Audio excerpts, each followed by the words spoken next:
Hello aspirants, welcome to example. हम है कलम से क्रांति। मैं पूर्णिमा गौर स्वागत करती हूँ आप लोगों की अपनी साइंस के रिवीजन क्लास में। और जैसा कि आप लोगों ने थंबनेल पे देख ही लिया होगा ये क्या है, और मैंने आपको इवन कल भी बताया था क्या है ये। बेसिकली एसएससी स्टेनो में आए हुए, मतलब स्टेनो 2019 के आए हुए प्रश्न है। ठीक है, तो कल भी मैंने आपको कुछ एक प्रश्न कराए थे, ठीक है, और मैंने कुछ होमवर्क भी दिया था।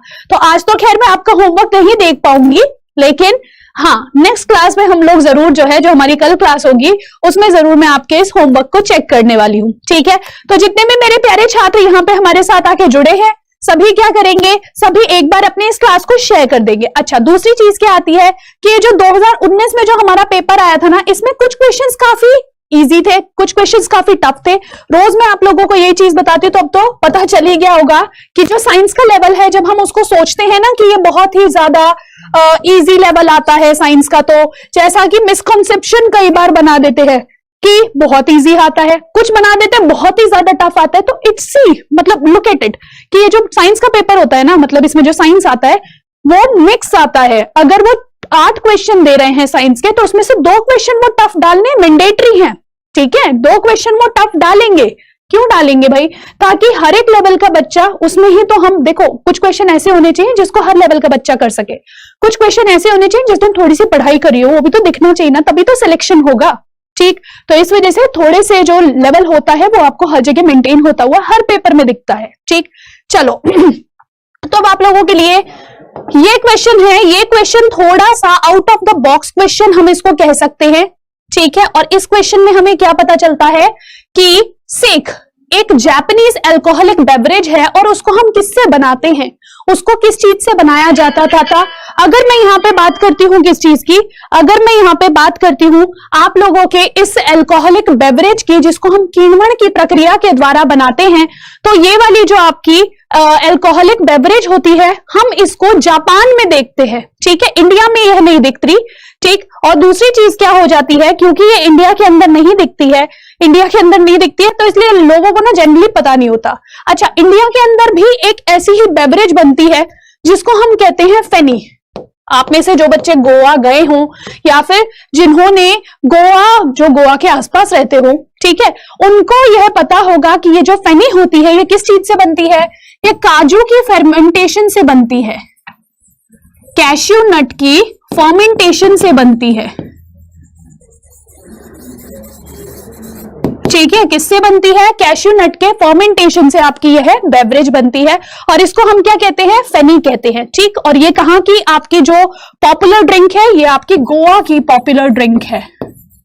ठीक, अच्छा, तो ये तो हो गई इंडिया से रिलेटेड, कभी ये भी पूछ सकता है। तो यहां पे बात आती है सेक की, तो सेक जो जापानीज ड्रिंक है ये आपकी चावल से बनती है, मतलब चावल का किण्वन किया जाता है और चावल से फिर आपको क्या मिलती है?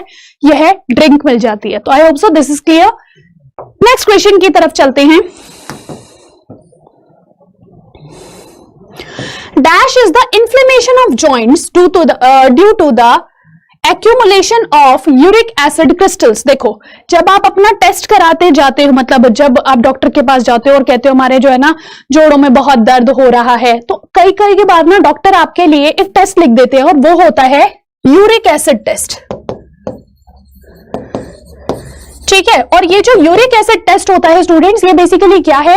ये बेसिकली यहां क्या चेक किया जाता है कि कहीं आपके शरीर के अंदर यूरिक एसिड के क्रिस्टल्स तो नहीं बन रहे। अब ये जो यूरिक एसिड के क्रिस्टल्स होते हैं, इनमें बेसिकली क्या होता है कि ये जो क्रिस्टल्स होते हैं आपके जोड़ों में इकट्ठे हो जाते हैं और वहां पे आपको प्रॉब्लम क्रिएट करते हैं। ठीक है, वहां पे आप लोगों के लिए प्रॉब्लम क्रिएट करते हैं। तो ये जो यूरिक एसिड क्रिस्टल्स हैं, इनकी वजह से इंसान को कौन सी रोग होती है? गाउट नामक रोग हो जाता है। ठीक है, कौन सा रोग? गाउट नामक रोग हो जाता है, जिसको हम गठिया कह देते हैं। ठीक है, चलिए नेक्स्ट हम चलते हैं अगले सवाल की तरफ। अगला सवाल आप लोगों का क्या कहता है? ये क्वेश्चन मैंने आप लोगों को कल के क्वेश्चन में, कल के पेपर में होमवर्क में दिया था कि dash is the most common unit for measuring ozone concentration. देखो, आपको पता है ये हमारी पृथ्वी है, पृथ्वी के ऊपर बहुत सारी लेयर्स हैं, उसमें आपकी एक लेयर है, लेयर का नाम है स्ट्रेटोस्फियर। स्ट्रेटोस्फियर जिसको हम हिंदी में आई थिंक शोभ मंडल नहीं समताप मंडल बोलते हैं, समताप मंडल बोलते हैं। और इस समताप मंडल के अंदर आपको क्या दिखता है, इस समताप मंडल के अंदर आपको ओजोन लेयर देखने को मिलती है। ये जो ओजोन लेयर होती है, ये जो ओजोन लेयर होती है, इसको आप किस इकाई में मापते हो, तो आप इसको डॉप्सन्स में नापते हो, ठीक है। और मैंने कल आपको जो होमवर्क दिया था वो क्या था, वो यह था कि जो डॉप्सन्स यूनिट होती है, इसमें एक डॉप्सन कितने mm के बराबर है। तो अभी कल इसका आंसर खुलेगा, कल मैं विद कमेंट्स, ठीक है। आप जो अपने जिन स्टूडेंट्स ने क्या बोलते हैं कमेंट किया होगा, उनके नाम जो है कल की क्लास में लिए जाएंगे, ठीक है। तो बेसिकली क्या करना है आपको, अभी भी ये होमवर्क वैलिड है, एक डॉप्सन में कितने mm होते हैं, ठीक है। अगर मैं पृथ्वी की ऊपर जो ओजोन लेयर है, ओजोन परत है, उसकी बात करूं तो ये जो ओजोन परत होगी यह कैसी होगी, ये आपकी 3 mm की होती है। ये जो ओजोन परत होती है ये टोटल ऑक्सीजन की मिलके बनी होती है, ठीक है। चलिए नेक्स्ट चीज, हाँ एक और चीज कि ये जो ओजोन होती है ये यूवी रेस से बचाती है आपकी पृथ्वी को, ठीक। होप सो इतनी बात क्लियर। तो यहां पे आंसर क्या हो जाएगा, डॉप्सन यूनिट क्या करती है, डॉप्सन इकाई बेसिकली ओजोन कंसंट्रेशन को मापने में मदद करती है। नेक्स्ट क्वेश्चन देखो, कभी कभार मैंने आपको कल भी ये चीज बताई थी, अब देखो बार बार कहोगे मैम आज आप कल वाली क्लास क्यों कह रहे हो, क्योंकि कल वाली क्लास वाज रियली इंपॉर्टेंट, ठीक है। जो ये कल वाली क्लास थी उसके अंदर कुछ ऐसे अच्छे क्वेश्चंस थे जो आपको करने चाहिए, इसी वजह से एक बार उसको भी देख लेना जिन्होंने अभी तक नहीं देखा है। जिन्होंने देखा है तो उनको अच्छे से याद होगा मैंने कल क्या बताया था कि ये जो फोबियाज वाली जो चीजें थी ये अभी तक इंग्लिश में पूछा जाता था, लेकिन अब ये साइंस में वापस से आ गए हैं, साइंस में ही इनको पूछा जा रहा है, ठीक है। तो बेसिकली क्या आप लोगों को बताना है, extreme fear of medical procedures involving injections in the hypodermic needles is called. देखो बेसिकली क्या होता है, आपने देखा होगा कि कुछ लोग होते हैं जिनको सुई से बहुत डर लगता है और वो ना सुई लगवाने से कतराते हैं कि नहीं नहीं हम नहीं लगवाएंगे सुई, हमें तो इंजेक्शन नहीं लगाना है एंड ऑल, ठीक है। तो बेसिकली क्या रहता है, बेसिकली स्टूडेंट्स यह रहता है कि ये जो आपके लोग हैं ये डरते हैं, किससे, कि नहीं हमारा ऑपरेशन होगा उसमें डर जाएंगे, आधे टाइम बेहोशी हो जाते हैं अपने आप ही, मतलब एनेस्थीसिया देने की जरूरत नहीं है, ठीक है। इंजेक्शन से ऐसे डर के भागेंगे जैसे बिदका हुआ घोड़ा, ठीक है। तो बेसिकली क्या है कि ये जो आपका डर होता है इसको क्या कहा जाता है, तो इसको हम सेलेनोफोबिया कहते हैं, आर्ट्रोफोबिया कहते हैं, निक्टोफोबिया कहते हैं या फिर ट्रिपैनोफोबिया कहते हैं। तो यहां पे आंसर क्या रहेगा, हम इसको ट्रिपैनोफोबिया कहते हैं, ठीक है। हम इसको क्या कहते हैं स्टूडेंट्स, ट्रिपैनोफोबिया कहते हैं, ठीक है। फोबिया का मतलब क्या होता है, डर होता है। चलिए नेक्स्ट क्वेश्चन आ जाता है, Which among the following is a metallic mineral? इनमें से कौन सा एक धात्विक खनिज होता है। धात्विक खनिज का मतलब क्या है, जिसके अंदर हमें धातु देखने को मिलती है, ठीक है। जिसके अंदर क्या देखने को मिले, हमें धातु देखने को मिलती है। तो ऐसा कौन सा आपका धात्विक खनिज है, खनिज मतलब क्या, जहां से आप बहुत सारा क्या निकाल सके, कोई भी ऐसी यूज वाली चीज निकाल सको। जैसे अगर धात्विक खनिज है तो उसमें से आप यूज के लिए कम पैसे में कम मेहनत के आप क्या कर सको, ज्यादा से ज्यादा धातु निकाल सको, ज्यादा से ज्यादा मेटल निकाल सको, उसको हम क्या कहते हैं, धात्विक खनिज कहते हैं, ठीक है। चलिए तो यहां पे देखो इनमें से कौन सा एक मेटेलिक मिनरल है, तो देखो सैंडस्टोन, माइका, पोटैश या फिर बॉक्साइट। तो देखो आप इनमें से क्या कहोगे कि मैम जो बॉक्साइट होता है ना, इससे हम क्या निकालते हैं, इससे हम एल्यूमिनियम निकालते हैं, ठीक है। यहां से हम क्या निकालते हैं, एल्यूमिनियम निकालते हैं। तो इसलिए यहां पे आंसर क्या हो जाएगा, एल्यूमिनियम का जो और है यानी कि बॉक्साइट, हम उसके यहां पे सही आंसर मार्क करेंगे, ठीक है। चलिए जी नेक्स्ट क्वेश्चन आ जाता है आप लोगों के लिए। हाँ again a very favourite question of mind, मतलब जब पेपर देखा ना मैंने मुझे बड़ा अच्छा लगा कि चलो अब फिजिक्स को भी इंपॉर्टेंस देनी स्टार्ट कर दी है एसएससी में दोबारा से। पहले तो भूल सी गई थी कि फिजिक्स भी होती है साइंस के अंदर, ठीक। तो बेसिकली देखो the heating of a coil is proportional to the nth power of the time of flow of current through it where n is equal to. तो बेसिकली यहां पे पूछा गया है एक कॉइल में क्या है, एक कॉइल के अंदर जो है हीटिंग हो रही है, ठीक है। तो अब जो हीटिंग है वो टाइम पर n की पावर लगी हुई है, तो वो उसके प्रोपोर्शनल होती है। तो अब आपको बताना है ये n की पावर कितनी रही होगी। अब देखो, अगर मैं हीटिंग की बात करूं ना, हीटिंग के लिए आपका एक फॉर्मूला यूज होता है I²RT, ठीक है। तो यहां पे आप क्या देखते हो, I²RT से आपको क्या पता लगता है, यानी कि या फिर आप इसको IBT कह देते हो, ठीक है। तो ये जो IBT होता है, इससे हमें क्या पता लगा कि जो टाइम है वो कितना है स्टूडेंट्स, वो आपका एक पावर में यूज किया गया है। तो यहाँ पे आंसर भी क्या बनेगा, आपको n की वैल्यू क्या मिल रही है, यहाँ पे h is directly proportional to t हो जाएगा, और t की पावर क्या है, 1 है। तो यहाँ पे भी आप आंसर क्या मार्क करोगे, +1 सही आंसर मार्क करते हो, ठीक है। क्या करोगे आप, +1 सही आंसर आप यहां पे मार्क कर देते हो, ठीक है। अच्छा जी, चलिए फिर नेक्स्ट क्वेश्चन की तरफ चलते हैं।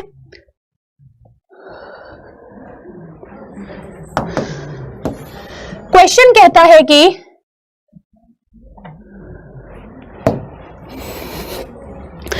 The famous Oersted experiment and Michael Faraday's discovery of electromagnetic induction are separated by approximately how many years? देखो, ये ऑर्स्टेड नाम के साइंटिस्ट थे और माइकल फैराडे थे, दोनों ने इलेक्ट्रोमैग्नेटिक इंडक्शन के ऊपर कार्य किया, ठीक है। जब दोनों ने इलेक्ट्रोमैग्नेटिक इंडक्शन के ऊपर कार्य किया तो इनमें से इन दोनों का जो कार्य किया गया था वो बेसिकली उनके टाइम के बीच में कितना फर्क था, कितने सालों बाद जो है माइकल फैराडे ने ऑर्स्टेड के कितने सालों बाद अपना एक्सपेरिमेंट किया, आपको वह बताना है।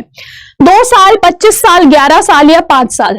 तो देखो, बेसिकली ये जो ऑर्स्टेड थे, इन्होंने अपना जो एक्सपेरिमेंट किया था, यह किया था 1820 में, और जो माइकल फैराडे थे, इन्होंने किया था 1831 में। तो यहां पे आंसर क्या हो जाएगा, यहां पे आंसर हो जाएगा आपका 11 साल, ठीक है। Out of the box question. चलिए, क्योंकि जनरली हम कहते हैं कि पेपर के लिए डेट्स याद रखने की आवश्यकता नहीं है।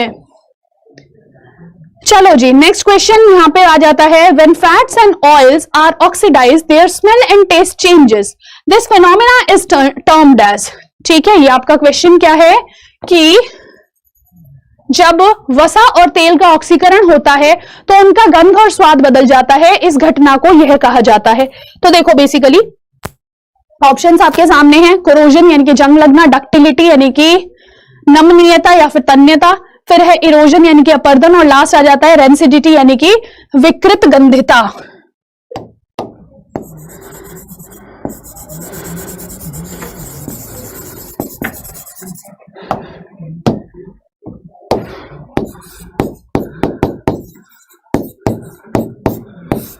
ठीक है। अच्छा, अब यहाँ पे बात आती है, एक्चुअल में यहाँ पे सवाल है क्या और किस चीज से रिलेटेड है।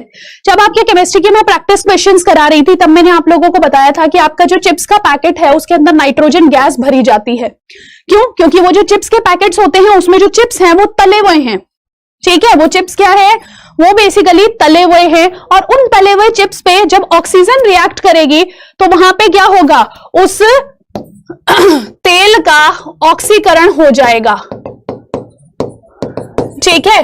तेल का क्या हो जाएगा, ऑक्सीडेशन हो जाएगा, और उसकी वजह से उसमें एक स्मेल आने लगती है, और उस स्मेल को हम क्या कहते हैं, रेंसिडिटी कहते हैं या फिर विकृत गंधिता कहते हैं। हिंदी से तो समझ ही गए होगे ना, ये वाला आंसर आएगा, लेकिन इंग्लिश में भी ध्यान रखिएगा, कई बार ये पेपर में ऐसे लिख देते हैं, रेंसिडिटी कहते हैं, ठीक है। तो इस प्रकार की चीजें, जैसे आपने अगर नॉर्मल लाइफ में भी देखा हो कि अगर आप कभी कभार अपनी सब्जी को, जो आपकी तली हुई सब्जी होती है या फिर आपकी तली हुई पूड़ियां होती हैं, वो आपकी कुछ टाइम तक सही रहती हैं, ठीक है। आप 1 दिन या 1.5 दिन उसको चला लोगे गर्मियों में, लेकिन उसके बाद क्या होता है, उसके बाद अगर आप उनको गर्म ना करो तो क्या होगा कि भैया वो खराब होने लगती है, उनमें से स्मेल आने लगती है। क्यों? क्योंकि वहां पे ऑक्सीडेशन हो जाता है उनका, ठीक है। तो बेसिकली इसको हम क्या कहते हैं, रेंसिडिटी कहते हैं।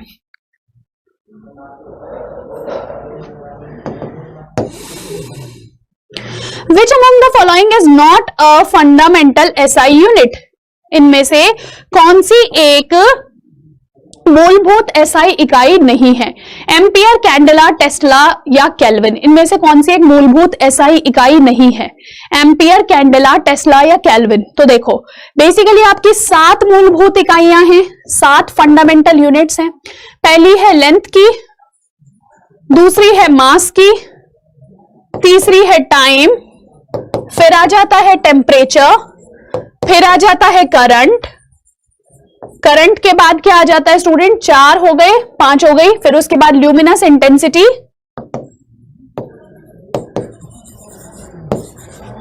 फिर उसके बाद ल्यूमिनस इंटेंसिटी के बाद एक और आ जाता है, लास्ट कौन सा आया स्टूडेंट? वो आ जाता है आपका अमाउंट ऑफ सब्सटेंस।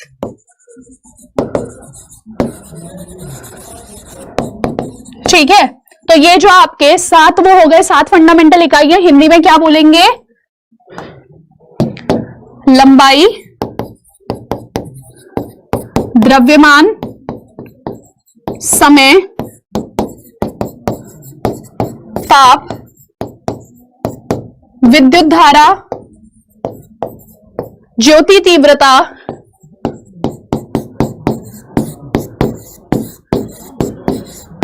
और लास्ट आ जाता है अमाउंट ऑफ सब्सटेंस यानी कि पदार्थ की मात्रा। अब इनको मापने के लिए कौन कौन सी इकाइयां इस्तेमाल होती हैं? तो यहां देखो, ये जो एम्पियर है, कैपिटल ए से इसको दर्शाते हैं, ये किसको मापने के लिए इस्तेमाल होती है? करंट को मापने के लिए इस्तेमाल होती है। कैंडला की बात करूं, कैपिटल सी स्मॉल डी किस चीज को मापने के लिए इस्तेमाल होती है? ल्यूमिनस इंटेंसिटी को मापने के लिए इस्तेमाल होती है। ठीक है, फिर उसके बाद यहां पे मैं केल्विन की बात करती हूँ, कैपिटल के से आप इसको दर्शाते हो, और ये जो केल्विन होती है किस चीज से किस चीज को मापने में इस्तेमाल होती है? टेम्परेचर को मापने में इस्तेमाल होती है। अब बचा आपका लेंथ, मास, टाइम। तो लेंथ के लिए आप स्मॉल एम मीटर, मास के लिए किलोग्राम, टाइम के लिए सेकेंड्स, अमाउंट ऑफ सब्सटेंस के लिए आप मोल इस्तेमाल करते हो।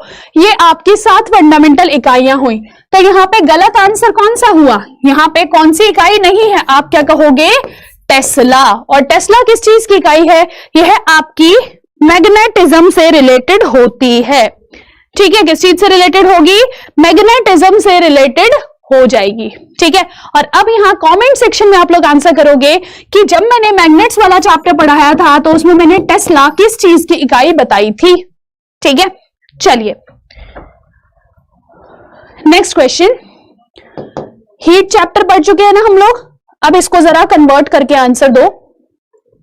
68 degree Fahrenheit is equal to how many degree centigrade? 68 degree Fahrenheit कितने डिग्री सेंटीग्रेड के बराबर होता है? देखो, एक फॉर्मूला मैंने सिंपल सा आपको बताया था, डिग्री फ़ारेनहाइट बराबर 9/5 डिग्री सेंटीग्रेड प्लस 32। आपको यह एक फॉर्मूला पता था। ठीक है, अच्छा अब यहां देखो, ये जो 68 डिग्री फ़ारेनहाइट है वो कितने डिग्री सेंटीग्रेड के बराबर होता है, आपको यह करना है। तो देखो, डिग्री फ़ारेनहाइट का मतलब क्या, कितना दे रखा है? 68 डिग्री फ़ारेनहाइट। आपको यहां पे निकालना है डिग्री सेल्सियस की वैल्यू। ठीक है, तो देखो यहां क्या करोगे, 32 को उधर भेजोगे, 68 माइनस 32 बराबर 9/5 इंटू डिग्री सेल्सियस। कितना हो गया ये हो गया 36, 9 4 जा 36, 5 4 जा 20 डिग्री सेल्सियस यहाँ पे सही आंसर हो जाता है। ठीक है, यहाँ पे क्या आंसर हो जाएगा? सही आंसर हो जाएगा 20 डिग्री सेल्सियस। ठीक है, चलिए नेक्स्ट क्वेश्चन की तरफ चलते हैं। Which apparatus is used in the laboratory for measuring the heat capacity of a substance? किस उपकरण का उपयोग प्रयोगशाला में पदार्थ ताप क्षमता को मापने के लिए किया जाता है? कैलोरीमीटर, कलरीमीटर, मैनोमीटर या फिर हाइग्रोमीटर? देखो सिंपल सी चीज है, हमें हीट कैपेसिटी मतलब उस वस्तु के पास कितनी ऊष्मा रखने की क्षमता है, उस चीज को हम हीट कैपेसिटी कहते हैं। ठीक है, तो उस हीट कैपेसिटी के लिए आप इनमें से किस चीज का इस्तेमाल कर सकते हो, आपको यह बताना है। तो देखो बेसिकली इस बात को समझिएगा कि ये जो आपकी हम जब हीट कैपेसिटी की बात करते हैं स्टूडेंट्स, तो ये क्या है, इसमें आपने एक इकाई पढ़ी थी कैलोरी, है ना, जो क्या थी, जो आपकी 4.16 जूल्स के बराबर हुआ करती थी। तो वो जो आपकी कैलोरी है उसी को हम माप नहीं सकते क्या कैलोरीमीटर से? तो यहां पे क्या हो जाएगा आंसर? कैलोरीमीटर यहां पे बिल्कुल सही आंसर हो जाता है। ठीक है, क्या आंसर हो जाता है यहाँ पे? कैलोरीमीटर यहाँ पे बिल्कुल सही आंसर हो जाता है। ठीक है, चलिए नेक्स्ट क्वेश्चन आ जाता है आप लोगों का।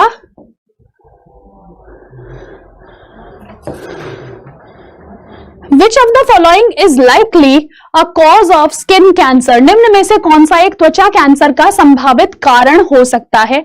Exposure to IR radiation, IR का मतलब होता है इंफ्रारेड, ठीक है, IR का मतलब क्या होता है?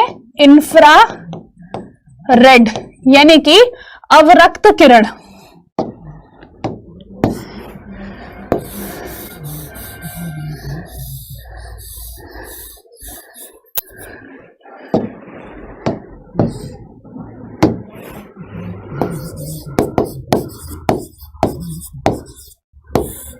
अवरक्त विकिरण का अगर एक्सपोजर हो जाए, मतलब अगर आप उसके संपर्क में आ जाते हो, एक्सपोजर का मतलब होता है संपर्क में आना, संपर्क में आना,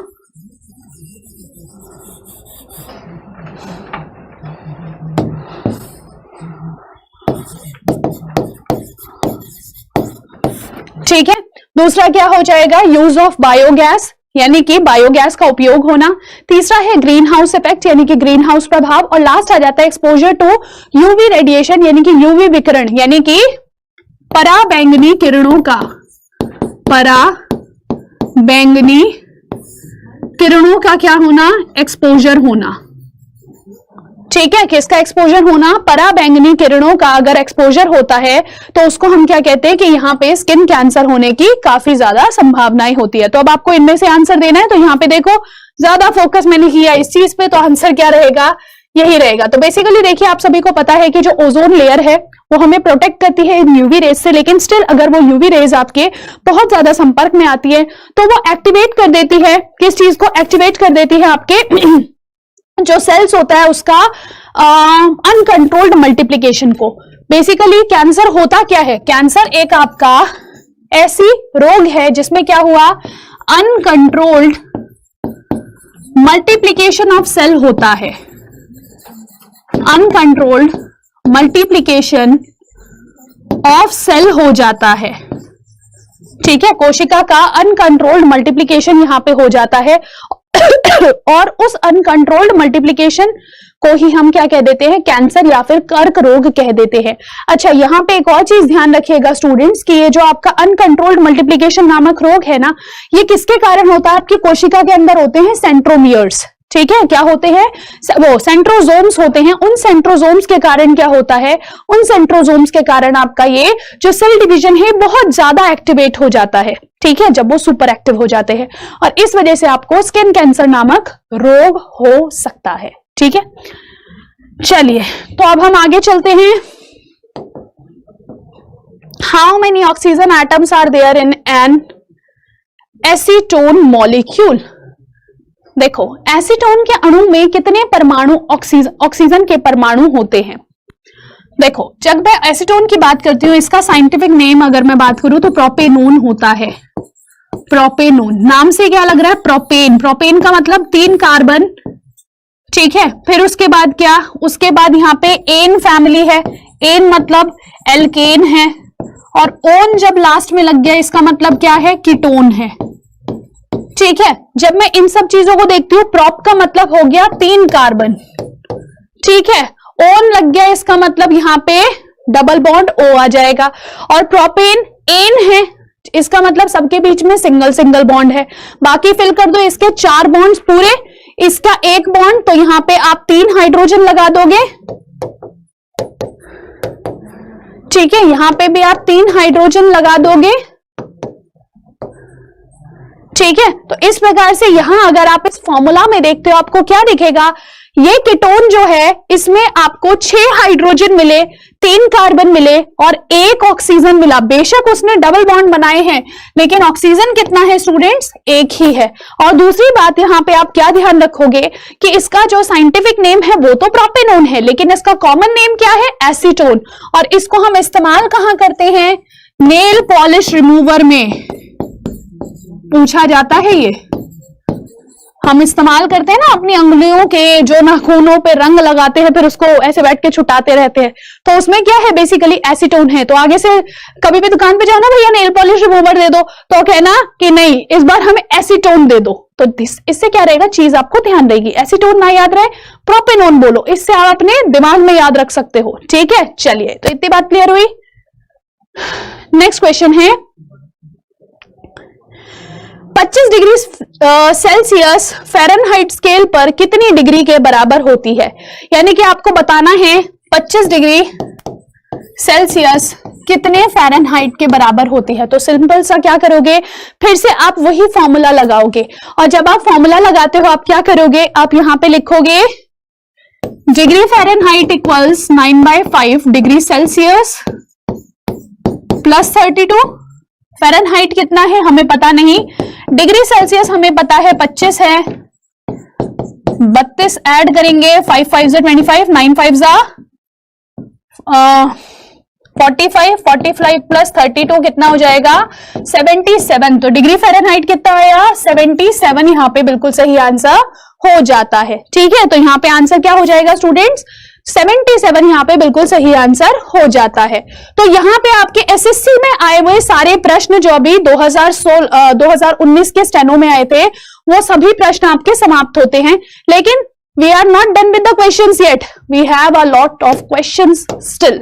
ठीक है, अब ये क्वेश्चंस कौन से आप कहोगे, तो बेसिकली एनटीपीसी का जो एग्जाम हुआ था, ठीक है 2015-16 वाला, तो वो वाला जो एग्जाम था उसके अंदर कौन से क्वेश्चंस आए थे, अब उन क्वेश्चंस को हम करना स्टार्ट करते हैं। ठीक है, चलिए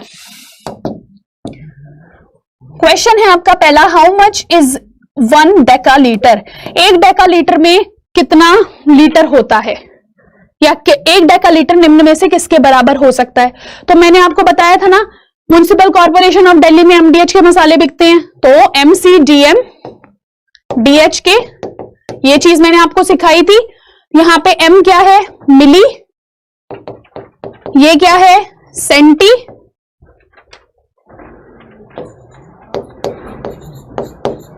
डी से क्या हो गया डेसी हो गया, एम से हो गया मीटर, डी से हो गया डेका, एच से हो गया हेक्टो या हेक्टा, के से हो गया किलो। अब देखो यहां पे पूछा है डेकालीटर, मतलब ये हमें यहां से देखना है ये कितने किलोलीटर के बराबर होगा। जरा डेका से चलते हैं, कहां किलो पे, 2 बार जंप मारी तो 1 डेकालीटर हो जाता है आपका, 1 डेकालीटर हो जाता है आपका 0.01 किलोलीटर के बराबर। क्यों? क्योंकि जो किलो है वो बड़ा है और डेका क्या है छोटा है, तो सीढ़ियां चढ़नी थी, चढ़ो चढ़ो थक गए। ठीक है, तो 2 सीढ़ियां चढ़ी तो मतलब 10 गुना एनर्जी चली गई। ठीक है, वो सॉरी 10 × 10 100 गुना एनर्जी चली गई, और अगर 100 गुना एनर्जी चली गई तो 1/100 आपने किया, और यहाँ पे क्या मिला 1 डेकालीटर किसके बराबर 1 किलो 0.01 किलोलीटर के बराबर। दूसरा देखते हैं 10 लीटर के बराबर होगा क्या, डेका से चले मीटर की तरफ, सीढ़ी उतरे, ठीक है कितनी उतरे, ज्यादा एनर्जी नहीं गई। ठीक है, तो कितनी एनर्जी गई, 1 जंप मारी, और सीढ़ी उतरना हमारे लिए इजी होता है। ठीक है, तो यहाँ पे क्या हुआ, यहाँ पे 1 डेकालीटर किसके बराबर हुआ 10 लीटर के बराबर हो गया। तो ये बात बिल्कुल सही हो सकती है। अभी नीचे भी चलने, हो सकता है लास्ट में ऑप्शन दे रखो ऑल ऑफ द अबव, ठीक है, या फिर ओनली बी एंड सी, ऐसे भी ऑप्शन दे देते हैं कभी कभार। ठीक है, तो यहां ध्यान दीजिएगा, पेपर में सारी चीजें सॉल्व करके देख लेना, नहीं तो पहले ऑप्शंस देख लेना। वैसे यहाँ पे ऑप्शन में ऐसा कुछ नहीं है, तो आंसर हमारा बी ही बनना है, लेकिन ये 100 लीटर तो हो ही नहीं सकता क्योंकि हमने 10 लीटर फाइनल आंसर निकाल दिया। तीसरा आ गया 10 सेंटीलीटर, जरा इसको भी चेक कर ले। 1 2 3, 3 जंप मारी, 3 जंप मारी तो कितने 0, 10 की पावर 3, ठीक है 1000, तो ये क्या हो जाएगा 1000 सेंटीलीटर के बराबर होगा। ठीक है, तो इसलिए सही आंसर क्या हो जाता है स्टूडेंट्स, यहाँ पे बी, यहाँ पे बिल्कुल सही आंसर हो जाता है। ठीक है, चलिए जी नेक्स्ट क्वेश्चन आ जाता है आपका, who is thought to have invented the thermoscope? Thermoscope मतलब जो आपके टेम्परेचर को मापने में मदद करता है, ऐसा एक यंत्र है। तो उस थर्मोस्कोप का आविष्कार किसने किया था, गैलीलियो गैलीली ने, कॉपरनिकस ने, आइजैक न्यूटन ने, या फिर जेम्स जोहान्स केपलर ने? ठीक है, इनमें से किसका हम नाम लेंगे जिन्होंने क्या किया था, जिन्होंने थर्मोस्कोप का आविष्कार किया था?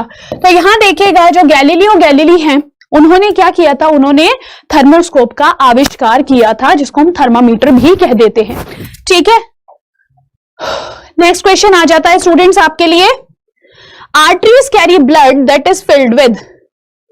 जो आर्टरीज होती हैं उनके अंदर ऐसा रक्त है जिसमें डैश भरा हुआ है, ऑक्सीजन, कार्बन डाइऑक्साइड, टॉक्सिन्स यानी कि विषाक्त पदार्थ, या फिर लिपिड्स?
हाँ जी, तो जो आर्टरीज होती हैं, जो आपकी आर्टरीज होती हैं, वो कैसा ब्लड लेके जाती हैं? वो ऑक्सीजन युक्त रक्त लेके जाती हैं। ठीक है, कौन सा रक्त लेके जाएंगे स्टूडेंट्स? ऑक्सीजन युक्त रक्त लेके जाती हैं। ये वाला चैप्टर बहुत डेप्थ में किया है, अब यहां से एक्सपेक्ट मत करना कि मैम इसको भी एक्सप्लेन करो। ठीक है, चलिए जी, नेक्स्ट क्वेश्चन आ जाता है आप लोगों का। Which was the first satellite to orbit our moon? पहली सैटेलाइट कौन सी थी जो हमारी पृथ्वी के, जिसने वो लगाए थे, चक्कर लगाए थे? तो देखो यहां पे जब मैं बात करती हूं तो ये जो पहला उपग्रह था ये था आपका ल्यूना 10। ठीक है, इसको आप ऐसे ही याद कर लीजिएगा। अब हाँ, होमवर्क क्या है? ल्यूना 10 कौन सी कंपनी, वो कौन से उसने भेजा था, कौन से देश ने भेजा था? Next question, world tuberculosis day is observed on. ये इसलिए लेके आई हूं इस क्वेश्चन को क्योंकि आप लोगों को ध्यान देना पड़ेगा कि जो टीबी है ये बहुत ही ज्यादा गंभीर बीमारी है। ठीक है, इस वजह से बेसिकली इसको हमें बार बार एलिमिनेट करने की आवश्यकता पड़ती है। ठीक, कैसा डिजीज है ये? नाम में इसके डिजीज के ही क्या नाम आ रहा है, मतलब बैक्टीरिया का जो नाम आ रहा है। ठीक है, तो इस वजह से कैसा डिजीज है आपका? ये बैक्टीरियल डिजीज है। चीट कोड बताया था ना मैंने, तो ये चीट कोड यहीं पे आप अप्लाई कर दोगे। जब मैं बात करती हूँ वर्ल्ड टीबी डे 24 मार्च को सेलिब्रेट किया जाता है। एक और होमवर्क, कहोगे मैम आज होमवर्क की लड़ी? यस, आज हमें थोड़ी सी कुछ चीजें ध्यान रखनी पड़ेंगी। आपके पेपर्स आ रहे हैं तो उस हिसाब से थोड़ा सा फोकस कीजिए। देखो आपके पेपर के ना जस्ट बाद क्या होगा, ये अभी के लिए नहीं है, ये फ्यूचर होमवर्क है। ठीक है, जब आपका पेपर हो जाएगा, पेपर होगा आपका कब? अप्रैल के अंदर। उस अप्रैल के अंदर आपको 24 मार्च तक चला गया होगा, तो 2021 का जो आपका वर्ल्ड टीबी डे बनेगा उसमें क्या थीम रही होगी उसको याद कर लेना। ठीक है, तो बेसिकली क्या रहेगा? 24 मार्च यहाँ पे आंसर रहेगा और उस साल की मतलब 2021 की थीम याद रखिएगा अपने पेपर में जाने से पहले। नेक्स्ट क्वेश्चन आ जाता है, the function of the lens in our eyes is to. हमारी आंखों में लेंस का क्या कार्य है? कवर द आईज, आंखों को ढक देना। दूसरा है send messages of images to the brain, छवियों के संदेश को मस्तिष्क में भेजना। नेक्स्ट है change the focal distance of the eye, आंख की फोकल दूरी को बदलना। लास्ट आ जाता है protects the eyes from injury, आंखों को चोट लगने से बचाना। तो देखो जब हम अपने आंखों के आई लेंस की बात करते हैं, ये जो हमारा आई लेंस होता है ये होता है एक कन्वेक्स लेंस। ठीक है स्टूडेंट्स, ये क्या है आपका? एक कन्वेक्स लेंस है। दूसरी बात अगर मैं बात करूं इस कन्वेक्स लेंस की, कन्वेक्स लेंस को हिंदी में क्या बोलेंगे आप? उत्तल लेंस कहते हैं, उत्तल लेंस कह देते हैं। ठीक है, अच्छा जी, दूसरी बात क्या आ जाती है स्टूडेंट्स कि ये जो आपका उत्तल लेंस होता है इसका काम क्या होता है? अच्छा, उत्तल लेंस दिखता कैसा है? कुछ ऐसा दिखाई देता है। ठीक है, इसका काम क्या है कि सीलियरी मसल्स जो होती हैं, सीलियरी मसल्स जो होती हैं यानी कि हमारी जो सबसे ज्यादा आलसी मांसपेशियां जो होती है जिनको हम पक्षमाभी पेशियां कहते हैं, पक्षमाभी पेशियां जो होती हैं, ठीक है, जो पक्षमाभी पेशियां होती हैं वो इसके साइज को ना छोटा बड़ा करती है। छोटा बड़ा मतलब इसको ऊपर से धक्का देंगी तो ये लेंस क्या होगा? मोटा होता चला जाएगा। जब ये थोड़ी सी पक्षमाभी पेशियां थोड़ा सा रिलैक्स होंगी तो ये पतला हो जाता है। तो ये पतला मोटा करके क्या करती हैं पक्षमाभी पेशियां? इसके फोकस को कैमरा जैसे करते हो ना, कैमरे में आप फोकस लेके जाते हो, थोड़ा सा जूम करो, थोड़ा सा पास में लेके आओ, फोकस करो। तो बेसिकली वो जो फोकस करने का काम है ना वो किसका होता है? वो आपके इसी आई लेंस का होता है। तो फोकल डिस्टेंस जो आपको चेंज करना है अपनी किसी भी इमेज के लिए, दूर की चीज देखनी है फोकल डिस्टेंस चेंज, पास की चीज देखनी है फोकल डिस्टेंस चेंज। तो बेसिकली यही क्या है आपका लेंस का काम है। अब देखो कुछ बच्चे पूछते हैं मैम आंखें हमारी बहुत वीक हो गई हैं, क्या करें? बेसिकली दूर का साफ नहीं दिखता, हमारी उम्र में ऐसा ही होता है। ठीक है, तो बेसिकली दूर का साफ नहीं दिख रहा है तो यू हैव वन एक्सरसाइज। क्या एक्सरसाइज है? दूर की चीज देखिए, बहुत दूर की, कोशिश कीजिए ऐसे 5 से 10 सेकंड आप उसको देखो, फिर अचानक से नजदीक की चीजें देखो। तो देखो बेसिकली होता क्या है, क्यों हमें दूर की चीजें नहीं साफ दिखाई देती? क्योंकि हमारी ये जो सीलियरी मसल्स होती है ना, पक्षमाभी पेशियां, ये बहुत ज्यादा आलसी हैं। तो ये आलसी होने के कारण क्या करेंगी? ये आलसी होने के कारण क्या करती हैं? ये आलसी होने के कारण अपने आप को एडजस्ट नहीं कर पाती। ठीक है, और जब ये अपने आप को एडजस्ट नहीं कर पाती हैं तो इस वजह से क्या होगा, मतलब लेंस को अगर एडजस्ट नहीं करेंगी तो हमें दिखाई नहीं देगा। तो इन आलसी जो आपकी ये मसल्स होती हैं इनको दोबारा से चलाना, यही तरीका है अपनी आंखों को सही करने का। अगर कोई और रोग नहीं है साथ में तो आपकी ये जो आंखें और वीक ज्यादा नहीं है, तो ये जल्दी ही ठीक हो सकती है। दूर की चीज देखिए, नजदीक की चीज देखिए, दूर की चीज, नजदीक की चीज, ऐसे रेगुलर प्रैक्टिस करोगे ना, दिन में 2 बार कीजिए। जैसे टैबलेट्स खाते हो ना, सुबह शाम कर लो, ऐसे ही आराम से किसी खुले स्पेस में, ऐसा नहीं अभी फोन देख रहे हो फिर उसके बाद दीवार देख लो, इतना नहीं बच्चा, थोड़ा दूर, एटलीस्ट छत पे चले जाओ, थोड़ा दूर का, थोड़ा नजदीक का देखो, आपकी आंखें जल्दी ही सही हो सकती है।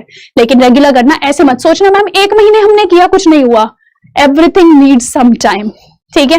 तो बेसिकली अब मुझे बताएंगे कि इतने इस वाले क्वेश्चन का हमारा क्या आंसर रहा था, आप लोग इसको समझ गए होंगे। नेक्स्ट क्या आ जाता है, हु इन्वेंटेड पेनिसिलिन। पेनिसिलिन का आविष्कार किसने किया? पहला है इयान फ्लेमिंग ने, ठीक है, दूसरा है अलेक्जेंडर फ्लेमिंग ने, तीसरा है स्टीफन हॉकिंग ने, चौथा है अलेक्जेंडर ग्राहम बेल ने। तो देखो पेनिसिलिन जो है बेसिकली यह क्या है, यह आपकी एक फंगस से बनी हुई दवाई है जो एंटीबैक्टीरियल होती है। एक फंगस से बनी हुई एंटीबैक्टीरियल दवा है, एंटीबैक्टीरियल दवा होती है, ठीक है। और ये जो आपकी एंटीबैक्टीरियल दवा होती है स्टूडेंट, यह बेसिकली क्या है, यह बेसिकली पेनिसिलम नोटेटम से बनी होती है, पेनिसिलम नोटेटम से बनी होती है, ठीक है। किससे बनी होती है? पेनिसिलम नोटेटम से बनी होती है। और इस वजह से क्या होगा, इस वजह से आपकी यह जो आपकी पूरी की पूरी जो दवा है, ये क्या है, ये बहुत ही ज्यादा प्रचलित है, पहली आपकी एंटीबायोटिक है, ठीक है। अच्छा जी, नेक्स्ट बात आती है कि ये जो आपकी पेनिसिलिन है, इसको किसने आविष्कृत किया था? तो अलेक्जेंडर फ्लेमिंग ने इसको आविष्कृत किया था, ठीक है। चलिए नेक्स्ट क्वेश्चन आ जाता है, which of the following is an example of single celled organism. इनमें से कौन सा एक कोशिकीय जीव का एग्जाम्पल है? तो देखो प्रोटोजोआ, आर्थ्रोपोडा, इकिनोडर्म और साथ साथ एनालिडा। अगर हम इन सब की बात करें तो ये जो आर्थ्रोपोड हुए, इकिनोडर्म हुए, एनालिड्स हुए, ये सब क्या है? ये सब आपके नॉन कॉर्डेट्स होते हैं, नॉन कॉर्डेट्स होते हैं, यानी कि या फिर हम इनको इनवर्टिब्रेट्स भी कह देते हैं, ठीक है। यानी कि ये अरज्जुकीय होते हैं, रज्जुकीय, और साथ साथ क्या होते हैं स्टूडेंट्स, ये अकशेरुकीय भी होते हैं, ठीक है। तो ये अरज्जुकीय और अकशेरुकीय होते हैं, और इस वजह से ये जो आपके सिंगल सेल्ड ऑर्गेनल्स, मतलब ये क्या होते हैं, इनमें एक से ज्यादा आपके सेल यहां देखने को मिलते हैं। जबकि जो आपका प्रोटोजोआ होता है, यहां पे आपको एक ही सिंगल ही सेल देखने को मिलता है, ठीक है। यहां पे आपको कैसा सेल देखने को मिलेगा? एक ही सेल यहां पे देखने को मिलता है। तो आंसर क्या हो जाएगा उस क्वेश्चन का? प्रोटोजोआ सही आंसर हो जाता है। अगला चैप्टर हम जो है ना, बायो में डिजीज के बाद हम लोग क्या लेंगे? यही एनिमल क्लासिफिकेशन अगला चैप्टर लेंगे, ठीक है। चलिए नेक्स्ट क्वेश्चन आ जाता है, which of the following is also called a Marsh gas. जिसने इस क्वेश्चन का आंसर नहीं दिया ना, उसकी होगी पिटाई, ठीक है। तो बेसिकली यहाँ पे क्या आंसर करोगे? यहाँ पे क्या आंसर करोगे कि जो मार्श गैस होती है, जो आपकी मार्श गैस होती है, वो क्या होती है? वो होती है मीथेन, ठीक है। क्या आंसर हो जाएगा यहाँ पे?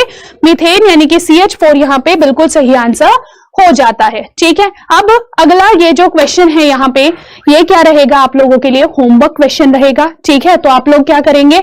आप लोग यहाँ पे इसको स्क्रीनशॉट ले लीजिएगा और कमेंट सेक्शन में इसको मार्क कर दीजिएगा, ठीक है। 7 साइडेड पॉलीगन को क्या कहते हैं? मैंने आपको सेप्ट या हेप्ट ऐसा कुछ बताया था, ध्यान रख लेना, आंसर कर देना। This is Purnima Gaur signing off. Take care, जय हिंद, जय भारत। कल मिलेंगे 9 बजे।